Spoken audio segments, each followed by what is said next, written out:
এক আইনজীবীর বিরুদ্ধে উঠেছে আদালত অবমাননার অভিযোগ। চলুন জেনে নিই পুরো ঘটনাটা। ঘটনার শুরু আন্তর্জাতিক অপরাধ ট্রাইব্যুনাল নিয়ে করা কিছু মন্তব্যকে ঘিরে। তিনি শেখ হাসিনার বিচার নিয়ে ট্রাইব্যুনালের এখতিয়ার নিয়ে প্রশ্ন তোলেন।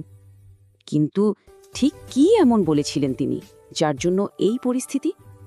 একটি টিভি টক শোতে তিনি সরাসরি বলেন যে তিনি এই ট্রিবিউনালের এখতিয়ার মানেন না। আসলে চ্যানেল 24-এর টক শোতে তিনি পুরো বিচার প্রক্রিয়া নিয়েই প্রশ্ন তুলেছিলেন। তো এই আদালত অবমাননা জিনিসটা আসলে কি, চলুন একটু সহজ করে বুঝি। এই টক শোয়ের পরে কিন্তু ট্রাইব্যুনালে আনুষ্ঠানিক অভিযোগ দায়ের করা হয়। তো এখন পর্যন্ত কি হলো? প্রথমে টিভিতে মন্তব্য, তারপর অভিযোগ, আর একটা শুনানিও শেষ। মামলাটা বেশ গুরুতর হওয়ায় এখন পূর্ণাঙ্গ শুনানির সিদ্ধান্ত হয়েছে, যেখানে চেয়ারম্যান নিজে থাকবেন। আর প্রমাণ হিসেবে জমা দেয়া হয়েছে টক শোটির পুরো ৪৯ মিনিটের রেকর্ডিং। তাহলে দেখুন, অভিযোগ দায়ের হয়েছে, আংশিক শুনানিও শেষ, এখন শুধু রবিবারের অপেক্ষা।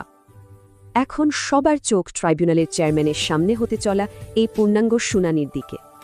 শেষ পর্যন্ত এই মামলার রায় দেশের বাকস্বাধীনতা আর বিচার বিভাগের কর্তৃত্ব নিয়ে কী বার্তা দেবে?